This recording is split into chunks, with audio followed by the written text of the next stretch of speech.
Hey, truth lovers, this is Joe Harper with Reformed Truther Ministries. In today's video, I have a very special guest with me. I have Zac Davis.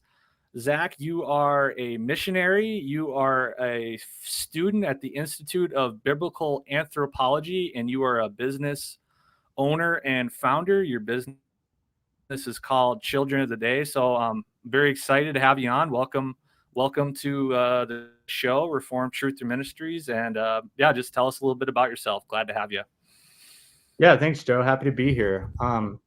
Yeah, like you said, I'm a missionary. I'm part of YWAM Colorado Springs. We help out in the business missions department here. I'm also part of Dr. Judd Burton's Institute of Biblical Anthropology, which is kind of how we met, because we're both students in that arena. And so, yeah, I mean, other than that, I just recently started this business, Children of the Day, making kind of like monster hunting kits, and also at the same time like raising awareness about the supernatural and things like that. So yeah. Great. Yeah, we both met through the Institute, and that ties in very well to our topic for today. We are going to be talking about vampires, which is, I would say, a somewhat more fringe topic, a topic that many Christians perhaps have not given a lot of thought about, or may not think they exist at all, or think that their views on it may be predominantly coming from Hollywood. So we can just start by going at the question, what do you think is a vampire, and how would you just describe what that is and some of the details regarding that? Yeah, well, I like how you mentioned like about our perception of the vampire sort of based on Hollywood, because in order to really understand the vampire, we first have to sort of delineate between what is the folkloric and the literary vampire, because although they do tend to brush shoulders against one another, they're usually quite different in form, especially throughout different cultures and throughout history. So for example, one of them that just comes to mind right now is it's the Manananggal, which is kind of a mouthful, but it's like a Filipino vampire. And it's just the upper half of a woman. So no bottom half, just an upper half, usually depicted with like its intestines kind of falling out as well. And it has wings, and it just basically flies around and looks for someone to consume, right? And so if we're just thinking like in literary terms, we wouldn't exactly call this thing a vampire, because it doesn't like fit our sort of cinematic Dracula-esque type entity that we're used to seeing. But it definitely would be understood within the Philippines as a vampire. And so when we study the folklore vampire, we're more so interested in, I guess, the job description more so than the form, right? And so what one question would be, what are the properties then that make up a vampire? And it's usually like a sinister entity that is ambiguously both alive and dead at the same time, and it's interested in stealing the blood or the flesh or the life force of the living, right? So I've heard it sort of described before as like an anti-gospel, where the vampire says live forever at the expense of others. In other words, like your life for mine. Whereas the actual gospel, as we know it, is Christ's life for us, or even my life for yours, is sacrificing of self for others rather than taking of others for self, right? Right. So make no mistake, when we're talking about the folkloric vampire, we're not talking about these cutesy anti-hero vampires that we see in Hollywood that glisten in the sun and things like this. We're talking about some deeply sinister creatures. Yeah, and I think you bring forth a lot of good points. I mean, these things are clearly, they're evil and they're sinister and they're parasitic. And I think that's a really important point. And I also really like what you said about how it's a satanic counterfeit to Christ. I think I originally got this concept from Judd Burton, where Christ, out of selflessness, sacrificed himself for those whom he died on the cross. And the vampire, it's the complete opposite. It's shedding the blood of others for its own purposes. So you see that it's completely inverted. It's completely backwards. So I think that's a really important. It's an important point, and I think that points to that spiritual warfare, which I'm sure we'll be talking about a lot tonight. Yeah. I will definitely be quoting Dr. Judd Burton a lot as well. So if you see it, you can call it out, because a lot of stuff that I know comes from him. So. Right, and he's kind of been an onboard for me reading him. I've been reading his interview with the Giant pretty recently, and he makes the connection to vampires. And just for the listeners, like my whole, like for me, if you had asked me a few years ago, a lot of these cryptids or creatures or demonic entities, I probably was in the traditional evangelical mindset that everything's just called a demon, and I wouldn't have believed anything else existed. But going from giants slowly to everything else, like Sasquatch, and then vampires and werewolves, like it's been for me a gradual process of opening my mind up to that. So that's why research of men like Dr. Burton has been really helpful. Yeah, for sure. Also, my family just came in. I apologize if you hear them in the background. No, but that's not a problem at all. Yeah, but kind of, yeah, like you said, everything being a demon. I think kind of like what we were talking about before we started recording is some of Mike Heiser's work of parsing the supernatural and sort of understanding that, there are these principality type entities that are allotted to the nations, and then there's the giants that come from the intermingling of the sons of God and the daughters of men, and then their disembodied form, which are demons, which is why they hunger for like embodiment. And so there's a whole host of different powers that we're really talking about here. And right, I think it's almost unfair to the narrative as well as the experience of others to just kind of slap the demon label on every single thing that we don't necessarily understand. And so, yeah. Right, for sure. And I've tried to change the way I phrase, like I'll say a lot of these things are satanic in the sense that they're opposed to Christ, or the name of Christ will have power to drive them away. But I think it's an oversimplification to just call them all the same. They're not all fallen angels necessarily, or obviously fallen angels can take different forms, but we put everything in the box of being the same type of creature or entity. And I think that's an oversimplification. But that's a really good transition into the next question, which I have is, what can you tell us about the origins of vampires, where they come from, and kind of how we should understand that as Christians from a biblical worldview? Yeah, that's a great question. Well, I think the vampire legend, as we know it, is actually it's basically like as old as civilization itself, or as old as when we find like literature for the first forms of civilization. And it can be traced all the way back to even the pre-Diluvian world. Right. Something Dr. Judd Burton has pointed out when we read about like the giants in Genesis 6. There's extra biblical context and Jewish apocalyptic literature that sort of lends context to the nature of these beings. And they would have undoubtedly been vampiric in nature, based on something like First Enoch. They drank the blood and they consumed the flesh of men. They utilize all the resources, and when they ran out of resources and when they ran out of people to consume, they began to cannibalize each other. And right. So there's that element. And then the disembodied spirits, kind of like what we talked about, that that remained on the earth. They're in this state of ambiguity, because they did die in the flood, but they're not technically dead, because they roam the earth as unclean spirits looking to possess and haunt people. And so this is classic vampire stuff, some of the properties that we talked about before. And it's a connection that Dr. Judd Burden has made, as well as scholars like Montague Summers, who writes about this in The Vampire, His Kith and Kin. And so, Right. this is some of the oldest stuff that we have in regards to the characteristics of a vampire. But apart from the account of the Nephilim, we find within Mesopotamian culture, there's the night demon Lilith, or the Lilitu, who's sort of known as this mother of vampires.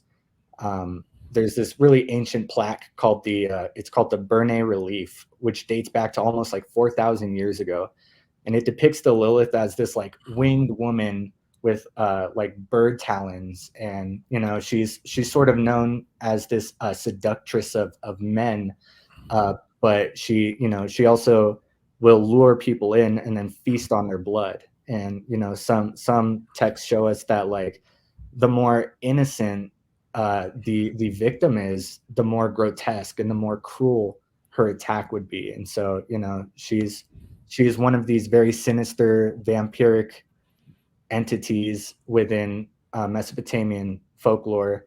And she's also mentioned in the Bible, like in Isaiah 34:14, it says, it usually is translated the screech owl or the night owl or something like that. But Yeah. the Hebrew word that's used there is a clear reference to the Lilith. Right. Yeah, and I think if I remember off the top of my head, the King James version, or sometimes called the Authorized version, will translate it as or as the screech owl, and then most, but not necessarily all, of the modern versions say Lilith. But I think that's a really important point for those Christians who would not believe that vampires exist at all, because I think you can make an exegetical argument for the existence of vampires once you properly understand the context of who and what Lilith is. That's really a really important point, because it just there's a lot in our Bibles that we can easily gloss over if we don't understand the historical context of what the writers were trying to say. And when you have that term Lilith in the scriptures, and there was a clear reference from the Near East, from Mesopotamia, that really comes into context. And then also going back to what you were saying about, I think this is one of the most important questions, this origins question for understanding everything else about vampires, because it all goes back to the antediluvian world, to the pre-flood world. And when you understand that these giants they consumed all the resources, they were eating humans, humans may have been giving their fellow humans to these giants as sacrifices or as tribute. There's this literal bloodletting, and then they turn on each other. And I think when you also understand that in order to gain access to their human wives, they were trading their knowledge, both literal scientific or technological knowledge, but also occult or magical knowledge. That's the origins of so much of what goes on in the paranormal or the occult world today. It's just understanding the context of the antediluvian world is crucial. And I think so many Christians, because they can be so hindered by the Sethite view, and there's many wonderful Christians who take the Sethite view, but if you don't understand that context of what was really going on with the pre-flood world, you're going to be really handicapped to understand all this other stuff that we're talking about. Yeah, that's right. And it's the worldview of the ancient Near East. And so if we want to understand the Old Testament according to its context, the least we can do is like give the author of the Old Testament the respect of trying to do our best to put ourselves into their worldview and understanding what they meant according to their beliefs, not according to our 21st century postmodern beliefs. Like, to make things even more uncomfortable, if you really read was it Isaiah 34:14, the Lilith is there in conjunction to this goat man, or like the Hebrew word there is like satyr. And so we're talking about vampires, we're talking about satyrs. It says wild creatures, right? Right above there it says the wild creatures, but that word in Hebrew is the shadim, which is it's a demon. We're not talking about zoology, we're talking about supernatural beings, and we're talking about these either half human, half animal, or just these all out sinister undead blood sucking creatures, and it's all right there in scripture, so we can Yeah. either take scripture for what it has to offer, or we can act like it's not there, but it's there. Yeah, exactly. And that makes so much sense too when you understand, when you go like you were talking about earlier with the when you read the apocryphal Jewish literature, that Second Temple era literature, and I think First Enoch is the most important of all those texts, that it talks about how the watchers, the fallen angels who came down at Mount Hermon, they were sinning against all of these various types. It talks about them sinning against the beasts and the animals, and there were these chimeras that were coming upon the earth, and it led to a genetic mess. And that gives so much context to why the flood happened, because God essentially was saying, I have to hit the reset button here, because it's humanity's on the verge of being wiped out. Yeah. Yeah. And again, this is why, people like Mike Heiser say that this would be the second of three rebellions within Genesis that sort of create this world that we live in today, and why it's so messed up. It isn't all just because Adam and Eve took from the tree of knowledge. It's also because of this rebellion with the sons of God and the daughters of men. And it's also, Genesis 11 with the scattering of the nations. Like, all of these things play a huge pivotal role in why we deal with the things we deal with. It also plays a role with the things Jesus dealt with in his time, in his ministry. I was just talking to someone today about when Satan sort of entices Jesus with like all of these, I'll give you all the nations of the world if you like but bow before me. And Right. this individual said that their understanding of that was that basically, and I don't agree with this, but he said that like Satan didn't actually own the nations of the world. He just claimed it as if he did. And so like Jesus had to like undo his claim or something like that. Very name it and claim it type. And Right. I'm like, well, if you actually look at the Old Testament understanding of boundaries that have been laid, and you see this all throughout the Psalms, where David talks about the boundaries have been laid in beautiful places for him because, Israel was God's allotted portion. But these other nations, they have been given to principality, sons of God, entities that were supposed to bring them back to the original Edenic vision that God had, but they're free will beings too. And so inevitably what happens is they got lustful with power, and they began to make these nations follow them, which is why we have these pagan and all these different nations that don't follow Yahweh. And so I think when Jesus is dealing with this, and the Satan says, I'll give you the nations, I really do think that he had that ability to do that. But I also don't think that he would have if Jesus, bent the knee. And I also think he was trying to get a feel for what exactly God in the flesh was doing on earth, because I don't think he had exactly tracked on what the mission of Christ was at that time. And so, all of these things are so interconnected with the Old Testament and these things that we're talking about right now. So, yeah. Right, absolutely. And once again, we're talking about vampires, and it really goes back to that spiritual warfare. And when you have that text of, I mean, Satan clearly has power over the kings of the earth, or the nations, in that sense. God is sovereign over everything, but there is the Bible's very clear that Satan has a level of control, because he's able to tempt and excite and manipulate humanity. He's very good at it. He's been doing it for thousands of years, but he's also petrified because he knows those prophecies of Christ being the King of Kings and the Lord of Lords. But yeah, that's just really going back to what we've been hammering home here. So that's great. Well, yeah, just transitioning kind of into the next question would be, there's a rich history. I mean, with my probably studied it less than you, I know that in the literature for vampires, there's a rich history, and this stuff is prevalent in one way, shape, or form all over the world. In the history, in the literature, it shows up in various world cultures. So maybe you could just give us kind of a few examples of that and just paint the picture of how prevalent these things really have been, both historically and today.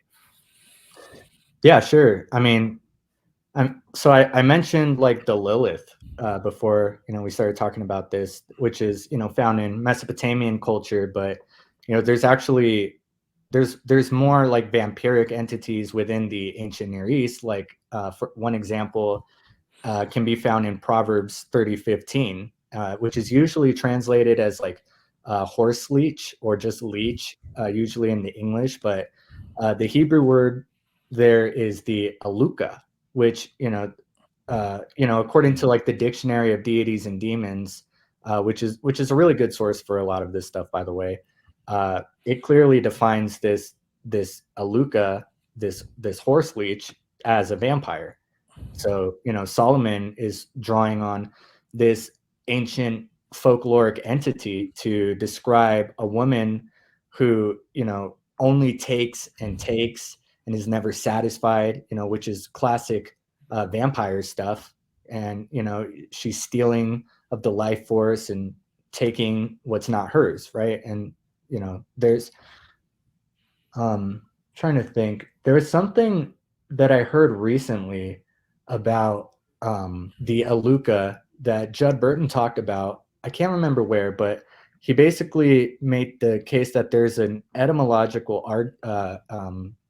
connection to the Aluka and the Amalekites, which I think that name, the Amalekites, is literally like translated to something like bloodsuckers or people who lick blood or something like that. That's So, fascinating. yeah, that's another thing. I don't know much about that, but it'd be probably worth something to look into.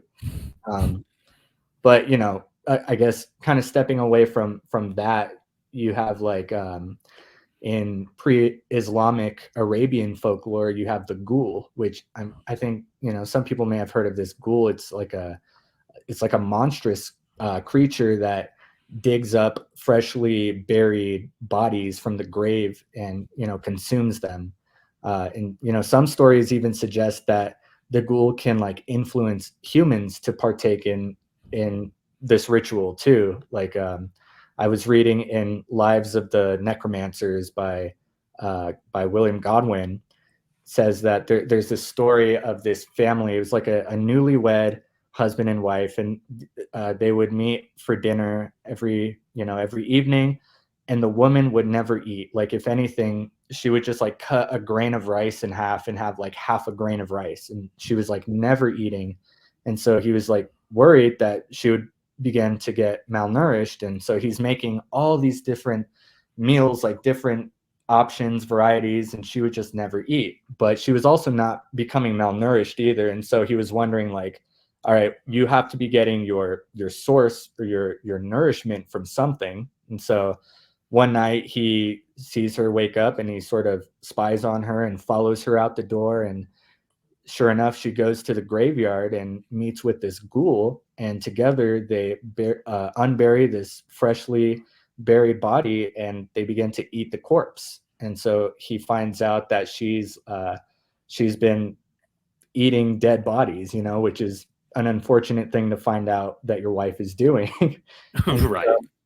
he then confronts her, and then she's like, in her embarrassment, puts a spell on him and like turns him into a dog or something like that. It's a really crazy story. But anyways, there's a lot of stories of like the Arabian ghoul. And so there's also like the Lamia of ancient Greek mythology, which is usually depicted. She's like she's got like the body of a woman and the bottom half of like a serpent or a snake, and she's known to consume children, right? And so Right. in every sense, she's regarded as a vampiric entity within antiquity. So I mean, that's just a couple examples of vampires in different cultures. There's also like the obvious, like the Strigoi or the Nosferatu of Romanian folklore. And then, there's like the chupacabra, which is this blood sucking, like cryptid canine within Latin American folklore. Right. There's like the Jiangxi of Chinese folklore, which is like this man-eating, reanimated corpse, zombie-like creature, and many, many, many more examples of this. Basically, wherever there's people, there's a story of vampires. Right. And I love the way how you all the different examples, and you see they all have different names, but at the end of the day, it's the same type of entity. It's a parasitic, blood sucking um, type of entity that's feeding off of humans. And with my understanding of vampirism, you, in a sense, you could split it into two categories. You have normal human beings that practice uh, rituals or practices that are vampiric. There's, people who are into the occult or Satanism. They have these bloodletting rituals or these really evil, almost unspeakable practices where there's drinking of the blood. But then you have what you're talking about, which are these paranormal or supernatural entities that we would classify as vampiric. And for me, I think that distinction is helpful. But you see that, yeah, this stuff is all over the world. It's in China. I've read that there's a tradition of this in the subcontinent of India. You talked about the chupacabra in Latin America, Greek mythology. You mentioned the ghouls in Arabia. So yeah, we see that this is all over. And I think once again, that's helpful for people who may be skeptical of this. As Christians, we're not trying to get people interested in the occult. We're not trying to send them down a dark path, but we're trying to say, as watchmen on the wall, like, hey, this stuff is real. It's out there, and it's good to have a good understanding of it so you can pray against it and you can be prepared for hopefully you won't have to encounter it, but you would be prepared if you find yourself in a situation where you're facing something like this. And I think there are people out there who have experienced this type of stuff and they feel like they have nowhere to go. And so that's what I think we're trying to do, is trying to give people some help to really understand this stuff and say, hey, as a Christian, if you have a proper worldview, it's okay to have some understanding of, we don't want to be ignorant of Satan's devices. Yep, absolutely. I agree 100%. Yeah. So let's say that perfectly, also, I didn't intend to do that, but it kind of perfectly transitions into the next question I have is, if you find yourself facing something like this, you encounter something like this, the question would be, what would you do? What have you learned about, how would you dispatch this? How would you rid yourself of something like this? And obviously there's the simple answer, prayer, but what could you tell us about what the tradition says about dispatchment of these entities? Yeah. Yeah, that's a good question. There's a number of different, I call them apotropaics, which are like weapons used against evil, things like this. There's a number of them that are used, and this is actually one of the examples where the literary vampire actually does sometimes get it right.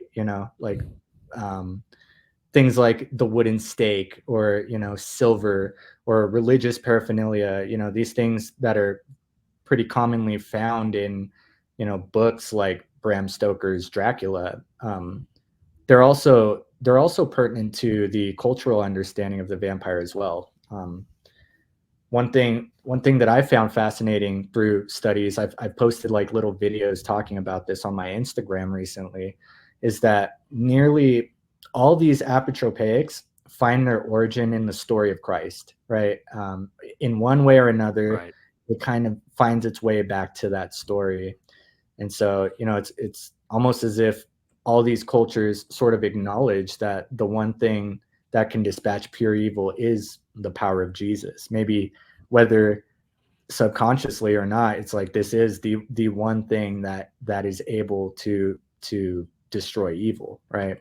Right. So I'll give a few examples of that. You have like the most common weapon is the wooden stake through the heart, right? And that's something we see in Hollywood. We see it in, everywhere. But it's something that comes from like Central European folklore, and it was really important based on their lore, what type of wood was used in order to properly dispatch a vampire, and it had to come from the populus tremula tree, and the populus tremula, which is Latin for like the trembling tree. It's called that because the leaves that are on this tree, when the wind blows, they kind of shimmer in this way that it looks like they're trembling.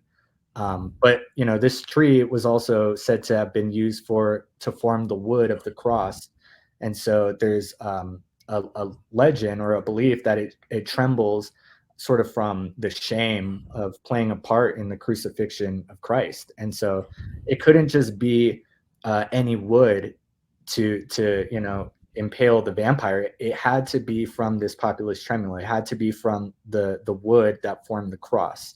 Another example of wood that was used, and these were primarily the only two, was the hawthorn, which was used to form the crown of thorns that they placed on Christ's head. And so it's interesting that these types of wood that were used to like spill the blood that was for the salvation of mankind is used to penetrate this undead thing that's trying to steal the blood of humankind. And like all of these things sort of play a role, and again, it all just kind of comes back to the cross. And another common apotropaic that was used in Europe was communion. And it's interesting. I read about this from Montague Summers recently, that the act of like excommunication, like if you were excommunicated from the church, that was something that they believed you would begin to deteriorate both physically and spiritually if you were excommunicated from the church. It was like the worst curse that could be placed upon you, because you couldn't partake in the Eucharist, and you couldn't be a part of the body of Christ, both physically and spiritually. And so one of the beliefs was that if you died in the state of excommunication, there was the very real fear that you could come alive or sort of reanimate as a vampire, because you're continuing to sort of deteriorate apart from Christ. And so something that they would do to prevent this, if someone died in a state of excommunication, is they would have a priest sort of consecrate a piece of the Eucharist and place it on the lip of the dead body before they buried him, so that if they did come alive, the first thing that they would do is take the Eucharist, which would reverse the curse of vampirism and cause them to go back into death. And so that's something I thought was fascinating. The Eucharist on the lip, the cross. There's also, like, kind of what I talked about before. There's silver, and this is something we see that's used against vampires, as well as like werewolves and even witches, and all kinds of demonic entities in folklore. And the reason why vampires are sort of said to not be able to look into a mirror, or like they don't have the reflection when they look into a mirror. It's actually because originally mirrors were made with like a silver backing or like a silver lining, and that was the reason why they weren't able to see themselves. So I mean, this one is pretty simple, but silver is kind of like a motif for purification in the Bible, right? Right. Let me look it up. Psalm 12:6 says that the words of the Lord are pure words like silver, refined in a furnace on the ground, purified 7 times, right? So like pure silver is understood to be like this substance representation of perfect purity. And when we scroll through kind of the knolls of history, we and look for someone who fits this criteria of perfect purity, we really get a list of one. And so that's why Right. it seems to me that most, if not all, apotropaics sort of find their way back to Jesus. Yeah, and that makes perfect sense. And you're talking about like this idea of purity on the one hand, and you have extreme corruption on the other hand, and that's what you were talking about when you reference Montague Summers, and you're talking about things like excommunication. I read that in Summers too, and obviously for the context of our listeners, that obviously Montague Summers he became a Roman Catholic priest, so he's operating in that tradition. But I remember specifically when I was reading what he was talking about on the origins of vampires, that people who become vampiric entities, according to his belief system, were people that were given over to extreme levels of depravity, people who practiced witchcraft in their lives. And I don't claim to know all the details of how things work in regards to humans and vampires and what those undead entities are, but you're talking about things like silver, and you're talking about this idea of the cross pointing back to Christ. So it's that contrast of purity and corruption, and I just find that's absolutely fascinating, and it really once again puts it in that terms of spiritual warfare. So that's just that's phenomenal. And the other thing I was going to mention before I forget it is when you really talk about, I think when you talk about dispatchment, it gets really practical in the sense that you realize that these things are, even though they're spiritual, they're very real. They're both physical and spiritual. They're spiritual, but it's not just a phasm or an apparition. It's something that can be touched or can harm you or can, and that's that term preternatural. And you could explain that better than me. You're studying preternatural morphology, but I know for myself that it's taken time for me to really have my paradigm expand to be able to understand things being both spiritual and physical together. And I know that if that's something that I've had to struggle and wrestle with that. I'm sure other people have similar thoughts of wrestling with that concept that these things can be spiritual entities in one sense, but it doesn't mean that they are not physical in our existence, in our reality, in our paradigm. Yeah. Well, I mean, it all kind of goes back to Mount Hermon, right? Because what were the offspring of these supernatural sons of God and these physical daughters of women? It was something in the middle. It was something both and or, Right.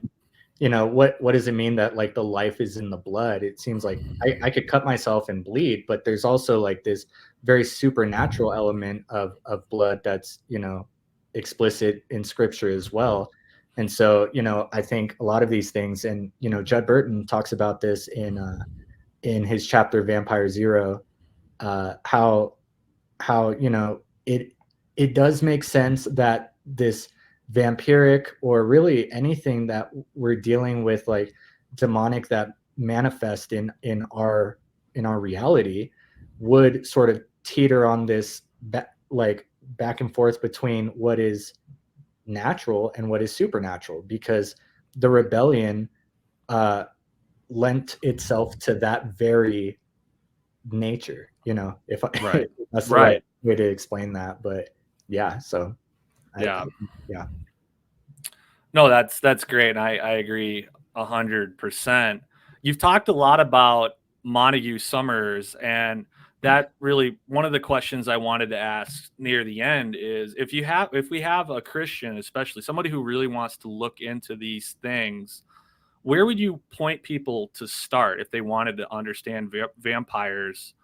And maybe you'll recommend some other works, but could you also tell us who Montague Summers was? Because I know he's pretty instrumental in vampirology, even though that term is probably anachronistic to him. So could you just give the listeners some guidance regarding where to go in studying these things? Yeah, definitely. Montague Summers definitely is the sort of leading scholar when it comes to anything vampire related.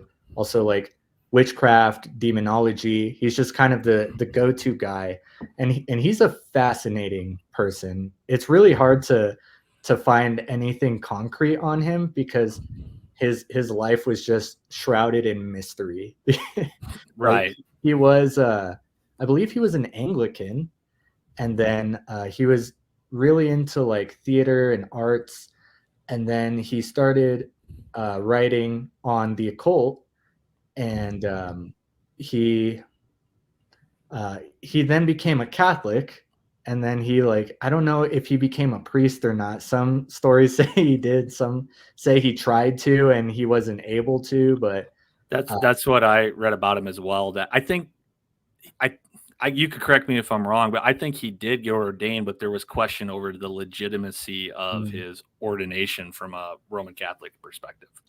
yeah, it seems that way. But you know, the I guess mysteriousness about him was that he was very interested in the occult, and he wrote a lot about the occult, but he wrote it from the perspective of someone who was against it and who 100% believed in the reality of it, but was trying to fight it, you know. And so Right. that's why I would recommend his work to a Christian who, you know, is contending with this stuff but wants to treat it like serious material, because you know I think it is serious material, but it's really hard to find other people out there who are going to treat it as such. And so, yeah, Montague Summers, his vampire, his kith and kin. I would 100% recommend that book to anybody interested in this. You know, obviously, we're part of IBA, so Judd Burton's work, Interview with the Vampire, talks about, or sorry, Interview with a Giant talks about, you know, the vampire to some degree. It connects it back to the Genesis 6 event in his chapter Vampire Zero. He's also got a series on Fringe Pop 321 that he did with Michael Heiser, where he talks about vampires. You can find that on YouTube, really anywhere you could stream videos. Those are all very interesting. He goes into the history, the folklore, or the literary expressions. He goes into everything in those videos. Um, there's also someone who I'd recommend is Sabine Baring Gold, who he was a clergyman, and he wrote more about werewolves. He wrote the leading scholarship on werewolves called, you know, the Book of Werewolves. But if you read that book, you'll see that a lot of his material brushes shoulders with what would be the vampiric, and he says it within his own book that, you know, the vampire and the werewolf are very closely related in, you know, in lore and legend. And so Right. you're gonna see a lot of stuff about vampires from Saving Baring Gold, who also, interestingly enough, is the one who wrote the hymn "Onward, Christian Soldier," and so he's, you know, he's a hymn writer, he's a folklorist, and he's a man of God, and so that's someone I would recommend as well. and Um, and that's a great hymn. I mean, I've been in churches that have sing hymns, and a lot of churches today are, you know, you have more contemporary music, but yeah, Onward Christian Soldier is just it's both a joyful but also in the right sense of kind of a militaristic type hymn. So yeah, that's a really cool connection that he wrote that hymn and that he was studying vampires and werewolves too. That's kind of cool. yeah, yeah, it was a banger. Well, actually, he encountered a werewolf. I don't know if he like encountered a werewolf or if he saw like footprints, or for whatever reason he was given like sufficient evidence to believe that there was a werewolf, which sort of set him on this journey of doing this exhaustive, extensive research on werewolves. And so, very Yeah. interesting. Him and Montague Summers are just like fascinating people who make me want to learn more about, you know, the history of clergymen and people and their experiences and things like that. So Yeah. Yeah, absolutely. And that brings up another point I wanted to say at some point during this video is I think with things like cryptids or I don't know, entities, demonic entities, vampires, werewolf, all these more fringe type creatures or entities, I think the assumption that because they kind of get categorized in the conspiracy theory realm, and in a sense, there's legitimacy to that. But I think the assumption that a lot of skeptics make is that, well, people just start obsessing about these things and then they go down the rabbit hole looking for it. And then they kind of just see what they want to see, even though those people don't think those things are real. But I think it's oftentimes is the opposite, where people are very closed off of these things until they have some type of an experience. And you talked about this yourself. And then once you have that moment where your eyes are open, your life has changed. And then that's often what prompts people to start researching in the first place. So it's not to say that people couldn't be just get obsessed and then start looking for what they want to see. But I think in many cases, it's the other way around, actually. Yeah, I agree. Kind of like what I said before. When I was a teenager, I experienced this ghost girl thing that I didn't have any answers for. And so it set me on this path of interest in the new age and the occult, which I spent the better half of 7 or 8 years, really practicing this stuff because I didn't know any better.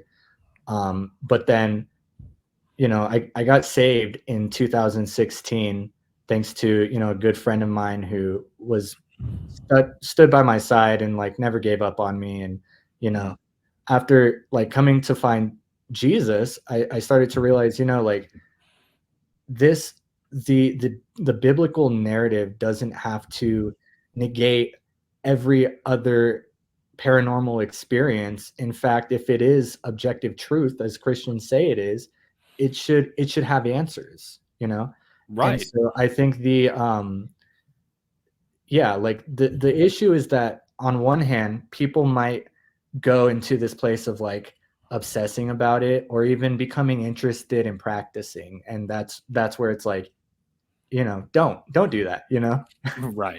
follow Jesus, don't follow Satan, and that if that's the case, that person would need discipleship and need to get plugged in with a community and do what they need to do to sort of get on track.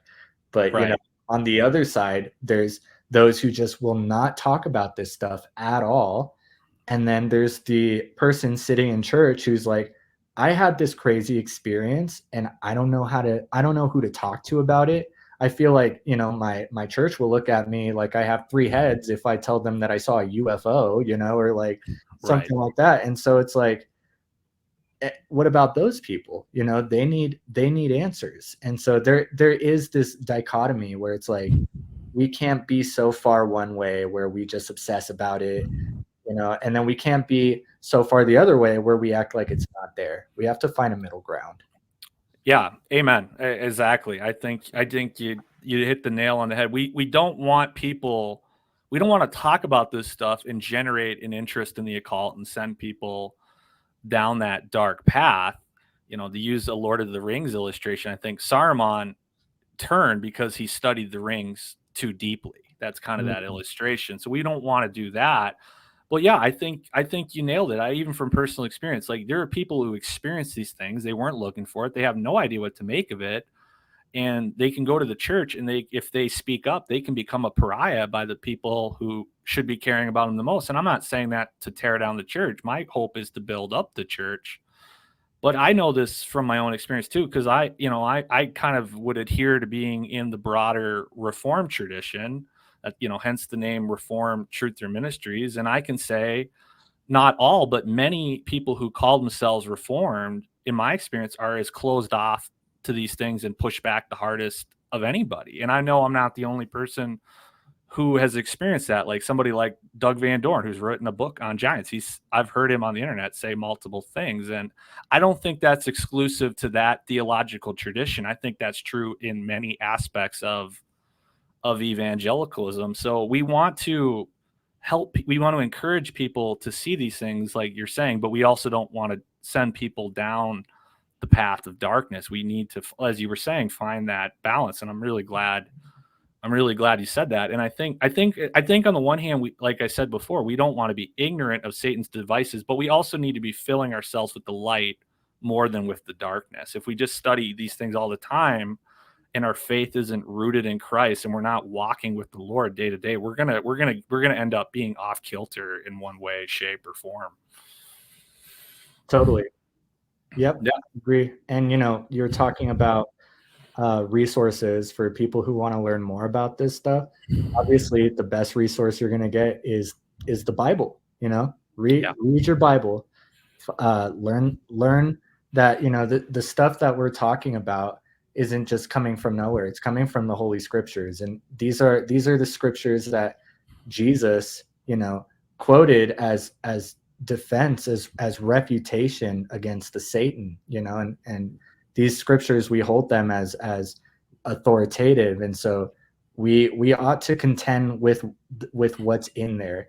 And if it's talking about these sinister deities and entities and different powers of darkness, well, then it's a reality. It's a reality because it's in our scriptures, but it's also a reality that Jesus is victorious over the powers of darkness. And we can't lose sight of that. We can't lose sight of Christ of Christus Victor, as Christ as victorious over over Satan and over the powers. And we have to plant our flag on that. And Yeah. So, Yeah, absolutely. And I mean, ultimately Christ is the answer. And these entities, the demons or whatever else, they are terrified of the name of Jesus. And some people would just say you're just giving the Christian answer, but no, it's people have experienced this, whether it's quote alien abductions or vampires, werewolves, demon possession, whatever type of paranormal experience you're having. Christ is he is the answer.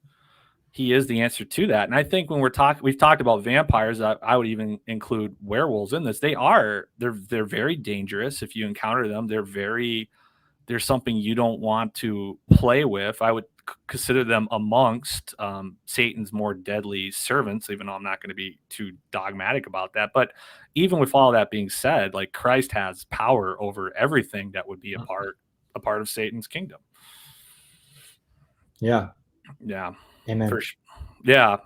So that's great. I think we're going to try to keep the show around an hour, so we're getting close to the end. But before we hop off, and I'll just say it's been a great conversation. I've really enjoyed it. But before we finish out this video, just tell us a little bit about what you're doing with your business, Children of the Day. Let people know how they can be in touch with what you're doing. And what is Children of the Day? Yeah, so this is a project that I've just recently started up. I thought it would be fun to create these little hunting kits, monster hunting kits. So I have like the vampire hunter and the werewolf hunter, as well as different things. Like I have like no vampires allowed sign, and some of these like fun trinkets where when people have asked me like, oh, is this like literally for like the expulsion of a vampire? I'm like, no, it's more like a prop for like your bookshelf or something. So I'm not out here trying to sell like legitimate apotropaics. It is just like a prop, something for fun that you could set on your bookshelf next to like the horror section, the whatever you got going on. But yeah, so this is something I also see as an opportunity. I'm going to be setting up a booth here in the fall out here in Colorado Springs, with also the option, if somebody legitimately does feel like they're struggling with some sort of attack from these things, where I'm going to provide the option of free prayer and a blessing for these people to hopefully help them to deal with this stuff. And so really my sort of slogan for Children of the Day is, I want to celebrate the destruction of evil, because Christ has already destroyed evil. We're just celebrating, and literally, side tangent, I just thought of this, exorcism within the Catholic tradition is thought of as a celebration. They call it the celebration of exorcism. And so that's something where, you know, we've already won the war. So that's really my heart behind Children of the Day, is to just have fun with it and celebrate the destruction of evil. And yeah, I'm on Instagram, Children of the Day. You could just type that in. And I have a YouTube channel, also Children of the Day, where I sort of talk about some of the things that we've talked about tonight. And yeah, that's basically it for now. Yep. No, that's great. So yeah, like everybody who's listening, Children of the Day, you can contact Zac with any of your paranormal questions, YouTube, Instagram, whatever else. So yeah, Zac, once again, I've really enjoyed it. Thank you for coming on the show. So this has been our conversation on vampires with Reformed Truther Ministries. So yep, God bless everybody, and stay tuned for what's next with RTM. Thanks, everybody. If you enjoyed this video, then check out our website at www.reformedtruther.com.